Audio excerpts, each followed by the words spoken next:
안녕하십니까. 더배움 회원 여러분, 국가공인 청소년 상담사 상급 강의 시간입니다. 오늘 이 시간에 여러분들과 저와 해야 될 일은 우리가 지금까지 쭉 공부해왔던 청소년 상담사 상급의 내용이 기출문제에서는 어떻게 출제가 되는가 하는 것들을 살펴보는 시간입니다. 오늘은 2014년도에 출제되었던 6과목을 가지고서 풀이하는 그런 시간을 갖도록 하겠습니다.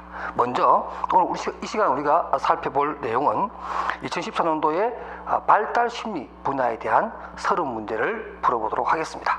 이미 이 분야에 대해서 여러분들이 많이 골격수를 통해서 학습이 되어 있기 때문에 좀 핵심적인 내용만 간단하게 설명하면서 정답을 찾아내는 요령이라면 요령, 기법이라면 기법, 이런 것들에 대한 내용을 가지고서 강의하도록 하겠습니다. 먼저 여러분들 준비하신 자료 첫 번째 페이지를 보시게 되면 문제 1번부터 나오는 내용 발달 심리 펼쳐보시기 바랍니다.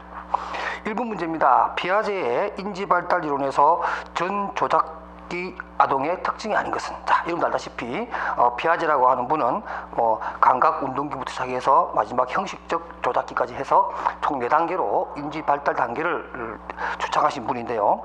이분이 언급한 그 단계 중에서 특히 전조작기의 아동의 특징에 대해서 설명한 것이 아닌 것, 그럼 특징이 아닌 것 이렇게 나왔는데, 전조작기 아동의 특징을 보게 되면 일반적으로 자아중심적 사고를 하게 되고, 그 다음에 물한론적, 그러니까 어떤 물질에도 생명이 있다 이런 생각을 하게 될 것이고, 그 다음에 상징의 사용이라든가 표상적인 사고를 하는 이런 특징이 있고요. 또 중요한 것이 뭐냐면 바로 보존 개념의 획득은 여전히 실패하고 있는 단계다 이렇게 얘기할 수가 있습니다. 그래서 보기 1번에 나오는 보존 개념의 획득이다, 이것은 바로 이제 구체적 조작기에 해당되는 내용이다 이렇게 보시면 되겠습니다. 그래서 1번의 답은 1번이고요.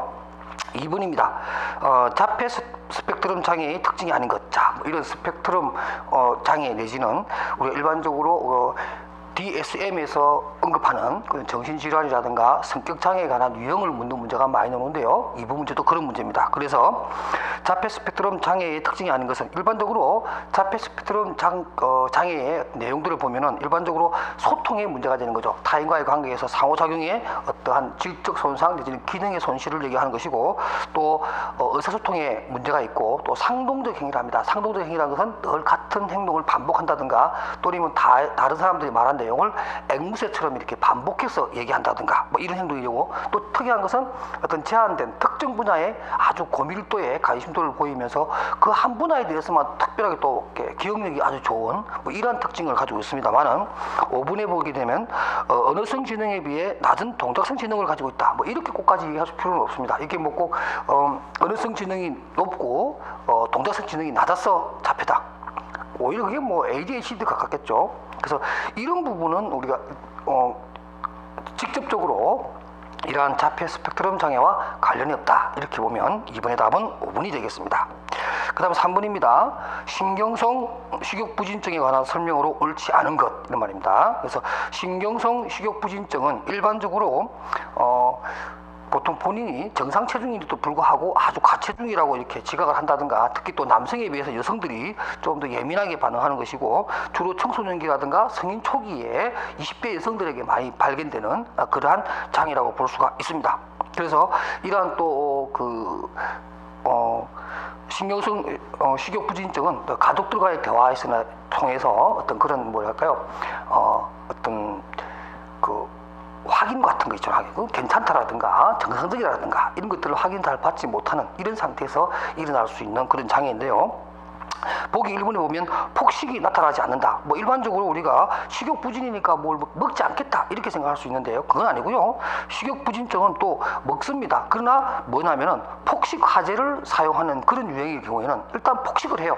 그러나 폭식을 했기 때문에 또 살이 찐다거나 체중이 늘어날 수 있다는 그런 불안감 때문에, 예를 들면 화제를 사용해서 이런 무슨 설사를 한다든가 토해낸다든가 이렇게 자꾸 반복하는 그러한 장애를 얘기합니다. 그러니까 3번의 1번 폭식이 나타나지 않는다, 이렇게 일괄적으로 얘기할 수는 없다, 이렇게 답이 되겠습니다. 그다음 4번입니다.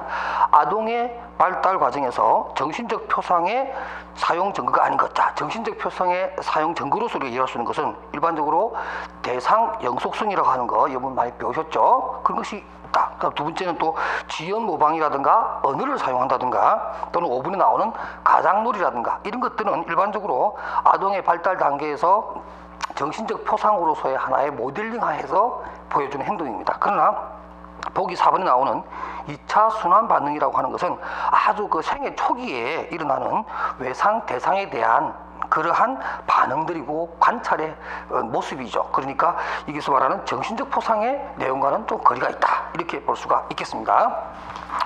그 다음에 5번 문제입니다. 영아기의 기억상실증의 원인에 관한 설명으로 옳지 않은 것 해서 자, 옳지 않은 것을 찾게 되면 2번인데요. 뭐가 옳지 않은지 한번 볼까요?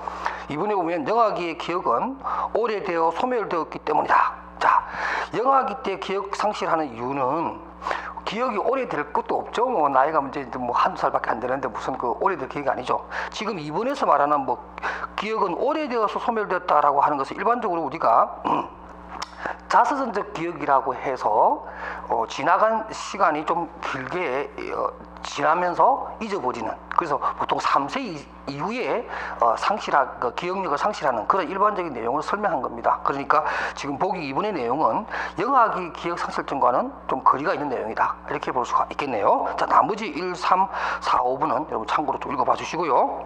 그 다음에 6번입니다. 청소기 품행장애에 관한 설명으로 옳지 않은 것. 자, 청소기 품행장애라고 해서 일반적으로 행동에 장애 내지는 타인에게 어떤 나쁜 영향을 미치는 이런 행동들을 일반적으로 품행장애라고 하는데요. 옳지 않은 내용으로 5번에 보면 아동기에 시작된 품행장애보다 청소년기에 시작된 품행장애 예후가 더 나쁘다 이렇게 되어 있는데요. 사실 이것 좀 거꾸로 얘기할 수 있습니다. 아동기 때의 어떤 품행장애가 사실은 더 광범위하게 오랫동안 영향을 미치고 전생에를 걸칠 수 있기 때문에 청소년 시기에 품행장애보다는 훨씬 더 심각한 징후를 나타낼 수 있다. 이렇게 설명하는 게 맞을 것 같고요. 오히려 뭐 청소년기의 품행 장애는 좀 정상적으로 보이기도 하고 일반적으로 뭐 행동이 좀 더 오히려 적습니다. 행동이 좀 적고 좀 소심해지는 경우도 있어요. 그러니까 오히려 잘 안 보이는 경우도 있습니다. 아동기에 비해서 그런 특징이 있고요. 그 외에 이러한 청소년 품행 장애에 관한 특징으로 보면 여자보다는 남자에게 좀 더 빈번하게 발견되기도 하고 자기 통제력이 부족하다 이런 것과 관련이 있다라고 많은 보고서들이 올라오고 있습니다. 그 다음에 또 방임적이고 일관적이지 않는 부모님들의 양육이라든가 이런 것과도 관련이 있다. 이런 연구 보고서가 많이 나오고 있습니다. 그래서 6번의 답은 5번이고요. 그 다음에 7번 문제입니다. 주의력 결핍 과잉 행동장애, 우리가 ADHD라고 하는 내용인데요. 이에 관한 설명으로 옳은 것은 이렇게 되어 있습니다. 자, 옳은 것은. 다음 틀린 것을 한번 찾아볼까요? 1번 아동기에만 나타난다. 그렇지 않죠? 뭐 얼마든지 청소년기 또는 뭐 성인에도 나타날 수 있는 내용들입니다. 2번 아동의 문제이므로 부모 교육이 중요한 것은 아니다. 아니죠. 아동의 문제뿐만 아니라 더 성인기에도 문제가 될 뿐만 아니라 무엇보다도 부모 교육이 중요하다는 얘기를 할 수가 있겠고요. 그래서 3번에 학령기의 학업 문제 위에는 특별한 문제를 보이지 않는다라고 되어 있는데 학업 문제뿐만 아니라 생활 문제까지도 다 포함되는 것들이고요. 4번입니다. 실행 기능의 문제와 관련이 있다. 그렇죠. 보통 과잉 행동 장애는 실행 기능과 관련이 있는 것이다. 그래서 4번이 맞는 문장으로 보이고요. 5번입니다.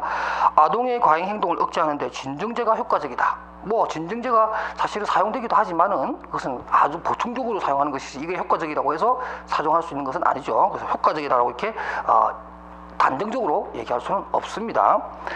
8번입니다. 노년기 인지발달의 특징에 관한 설명으로 옳지 않는 것 같아서 노년기입니다.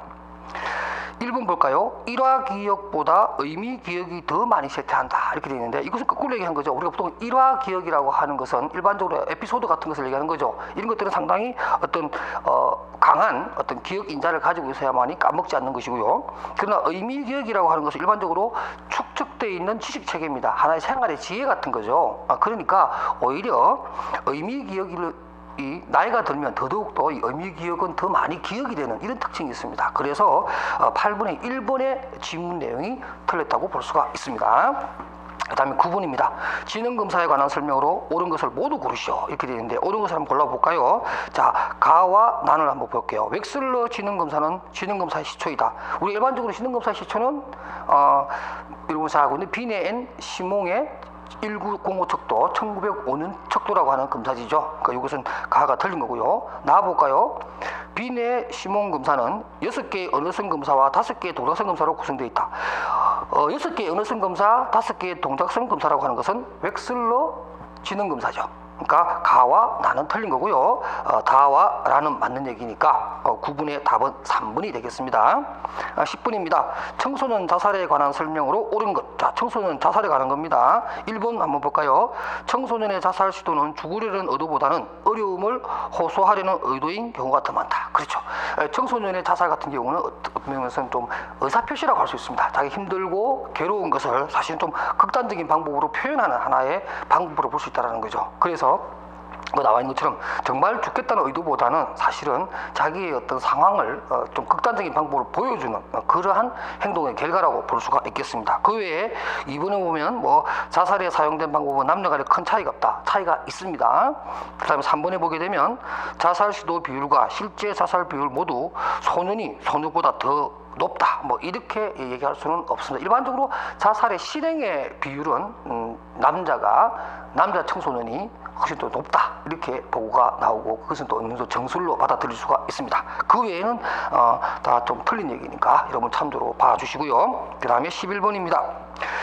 신경계 발달에 관한 설명으로 옳은 것이라고 해서 여러분들 일반적으로 1번 태아기 신경세포 증가는 정보 저장의 결과이다가 아니고 정보 저장의 기능을 높이는 그러한 내용이고요. 2번 시냅스의 선택적 소멸은 신경퇴화 현상이다가 아니고 일반적으로 허용성을 높이기 위한 하나의 가지치기 같은 작업이에요. 그래서 5번에 보게 되면 유아기 내 발달의 특징은 뉴런과 시냅스의 과잉 생산 후 가지치기다. 이 말이 맞는 얘기입니다. 그래서 5번 여러분 꼭 참조를 보시고요. 뭐 예를 들면 3번의 수초화는 정보 전달의 효율성을 낮춘다 아니고 오히려 효율성을 높인다 이렇게 해야 맞는 문장이겠죠. 12번입니다. 프로이트의 심리 성적 발달 단계와 에릭슨의 심리 사회적 위기의 연결에 옳지 않은 것 이렇게 나왔습니다. 여러분들 뭐 달달달 외우는 내용 중에 하나겠죠. 프로이트의 발달 단계, 그 다음에 또 에릭슨의 8단계를 나누는데요. 이게 내용에 보면 4번이 조금 맞지 않습니다. 4번에 보면 잠복기하고 그 다음에 에릭슨의 생산성 대 침체성 이렇게 연결을 했는데요. 프로이트의 잠복기에 해당되는 에릭슨의 단계는 건면성과 열등감의 단계로 보셔야 됩니다. 그러니까 4번이 틀린 내용입니다. 그 다음에 13번 문제를 보겠습니다.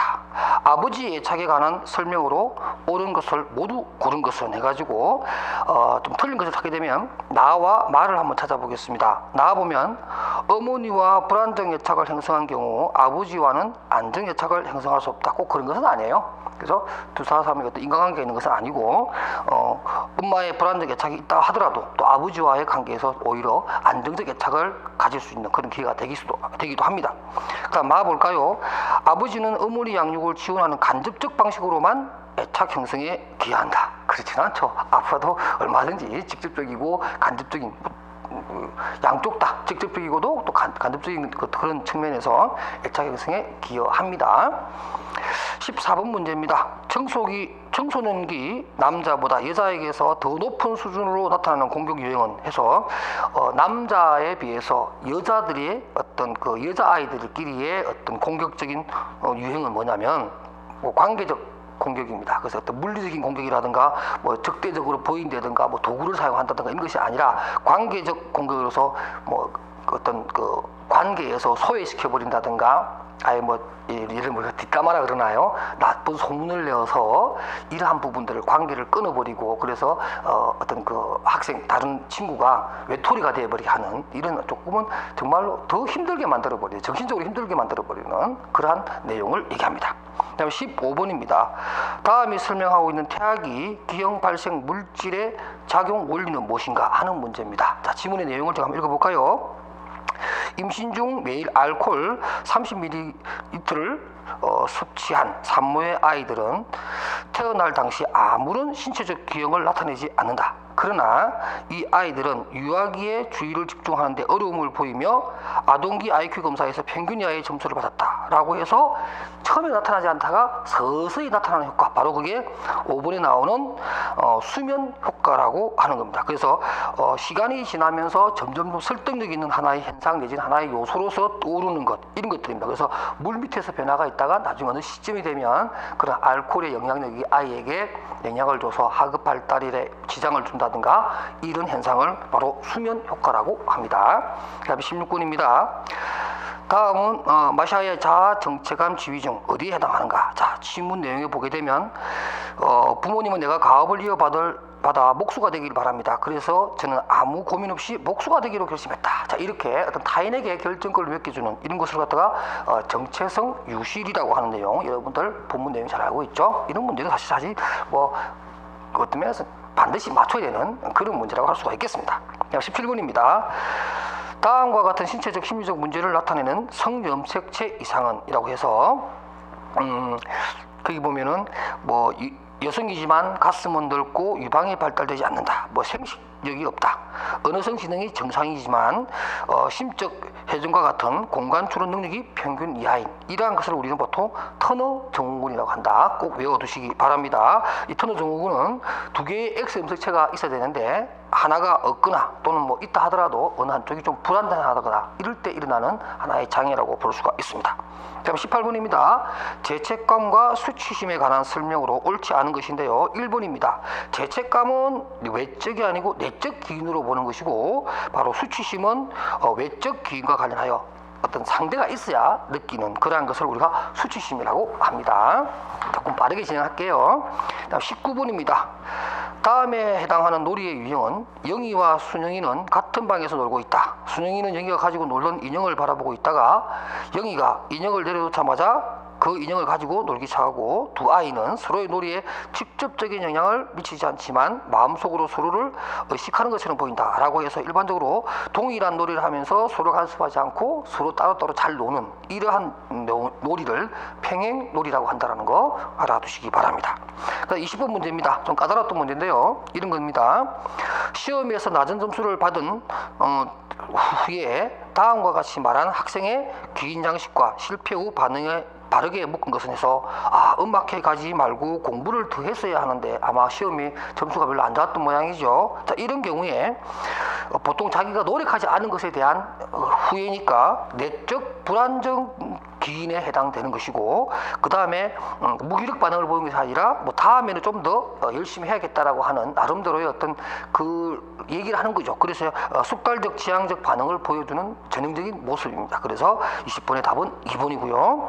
21번입니다. 발달의 개념인 연구에 관한 설명으로 옳은 것인데요. 뭐 1번, 2번, 4번, 5번은 각각이 틀렸고, 3번에 보면은 발달의 양상과 과정을 조작적으로 기술하면 어떤 특징의 양적 정대와 구조의 정밀화, 기능의 유능화를 의미하며 이들 특징의 부정적 변화도 함께 다 포함하는 것이다, 이렇게 생각하고요. 1번이 왜 틀리냐면 성기까지다, 전생애를 다 거쳐서 일어나는 발달이다, 이렇게 보시면 될 것 같고, 2번에 보게 되면 연령에 따른 발달적 특징을 분석하는 것을 우리가 일반적으로 발달 기제 연구라고 한다. 발달 기제 연구는 일반적으로 왜 그러한 발달이 일어나고 어떻게 일어나는가 하는 하나의 방법적이고 노하우에 관한 부분의 연구입니다. 그러니까 발달 기제 연구라고 하기는 좀 맞지 않고요.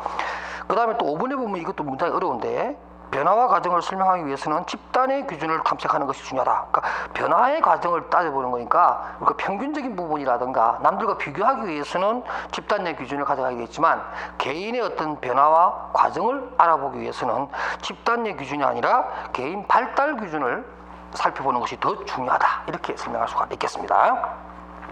그 다음에 22번입니다. 애착에 관한 설명으로 옳지 않은 것 해서 4번인데요. 다인수 애착은 사회성과 정서 발달에 부정적 영향을 주며 불안적 애착으로 발전된다. 꼭 이렇게 얘기할 수는 없는 겁니다. 오히려 다인수 애착이 사회성을 더 키워주는 그런 경우도 많거든요. 23번입니다.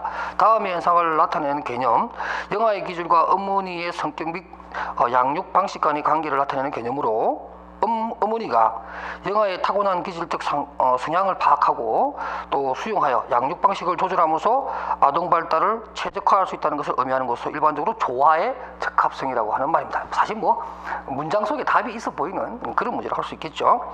그 다음 24번입니다. 에릭슨의 심리사회적 8단계 이론에 기초했을 때 청소년기의 정체감 형성에 중요한 이유로 옳지 않은 것입니다. 그래서 옳지 않은 것은 5번인데요. 한번 볼까요? 5번에 이렇게 되어 있습니다. 이성과의 진실한 관계를 희망하고, 이까지는 뭐 틀린 문장이 아닙니다만은 성역할의 고착화가 일어나기 때문이다. 오히려 성역할의 고착화가 아동 때 좀 나와주고 청소년 때는 오히려 이러한 성역할의 고착화에서 좀 탈피하려고 하는 그러한 경향이 나타나는 거니까 5번의 질문이 적절하지 않는 거고요. 25번입니다. 노화의 원인에 관한 이론 중 유전적 계획 이론을 설명한 것으로 옳은 것. 자, 유전적 계획 이론은 일반적으로 DNA 복구 시스템을 설명하는 그런 내용이고요. 내용적으로 보면 2번입니다. 내분비 체계와 면역 체계의 변화 및 기능 상실로부터 노화가 시작된다라고 주장하는 그러한 노화의 이론입니다. 꼭 기억하시고요. 26번입니다. 발달 연구에서 연령 효과와 동시대 출생 집단 효과 또 측정 시기 효과를 분리해서 볼 수 있는 연구 접근법은 계열적 접근법이라고 얘기할 수가 있습니다. 그 다음 27번입니다. 동물 생물학적 이론과 애착에 관한 설명으로 옳지 않은 것이라고 해서 5번이 틀리는데요. 5번은 뭐라고 되냐면 볼비는 애착을 측정하기 위한 낯선 상황 실험 장치를 고안하였다 이렇게 얘기했습니다. 볼비라는 학자 우리 애착 이론의 대가이긴 한데요. 다만 거기 나타나는 낯선 상황 실험 장치라고 하는 것을 고안해서 여러 가지 결과물을 나타낸 학자는 바로 에인즈 워스입니다. 에인즈 워스라는 학자고 볼비하고는 좀 상관이 없는 그런 내용입니다. 그 다음에 28번입니다. 친사회적 행동에 관한 설명으로 옳지 않은 것 했어요. 친사회적입니다. 그러니까 1번에 이타적인 행동을 하는 것 맞는 거고요. 3번에 또 이타적 자기도식과 관련성이 높은 것도 맞는 것이고, 4번에 사회적 조망 수용 능력과 높은 관련성이 있는 것도 친사회적 행동과 관련이 있는 것이고요. 마지막으로 아동기의 연령과 함께 증가하면서 인지 능력의 발달을 반영하는 것도 역시 친사회적 행동을 할 수 있습니다만은 2번의 보기처럼 다른 사람보다 자신의 욕구에 더 관심을 갖는다. 이것은 조금 반대적인 내용이죠. 타인의 관심이나 다른 사람과의 관계에 대한 관심이 더 높아지는 것을 우리가 친사회적 행동이라고 할 수가 있는 겁니다. 29번입니다. 사춘기의 신체 생리적 발달에 관한 내용으로 옳지 않는 것입니다. 그래서 사춘기에는 일반적으로 뭐 성장 폭발 내지는 뭐 성장 가속화 또 때에 따라서는 또 성장의 불균형도 일어나게 되고 성장의 개인차가 발생하는 그런 특징을 가지고 있고요.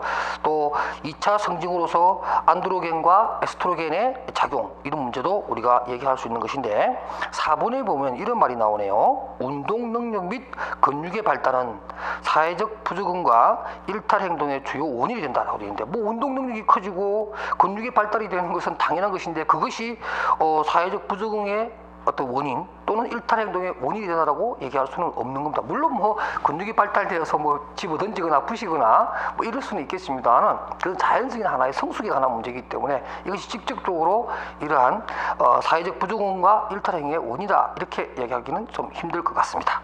그 다음에 30번 문제입니다.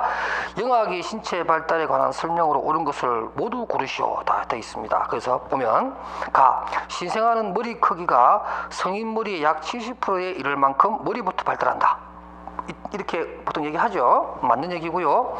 나와볼까요? 잡기 기능은 물건을 가슴으로 덮치듯이 잡기, 또 팔로 끌어당기기, 손바닥으로 잡기, 손가락으로 잡기 순으로 점점 이렇게 좀 더 세밀한 어떤 그런 발달의 양상을 보여주는 것. 이것도 맞는 얘기고요.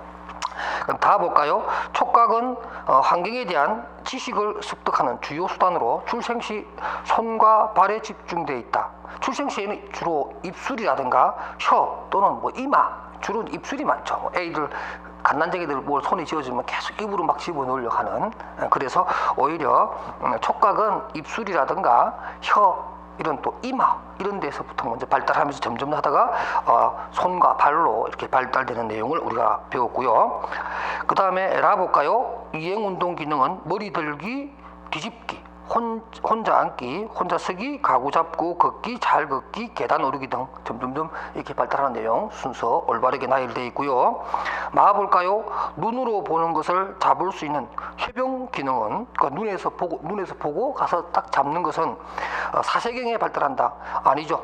보통 1년, 뭐 돌만 지나면 12개월만 지나면은 자기가 눈으로 본 것을 잡으려고 하는 행동을 하고 또 실제 잡기도 합니다. 이런 것이 이제 12개월 정도 1세가 됐을 때 보여주는 내용이니까 뭐 맞는 내용이 아니고요. 그래서 맞는 게 가, 나, 라가 맞는 거니까 보기에는 3번이 되겠네요. 가, 나, 라.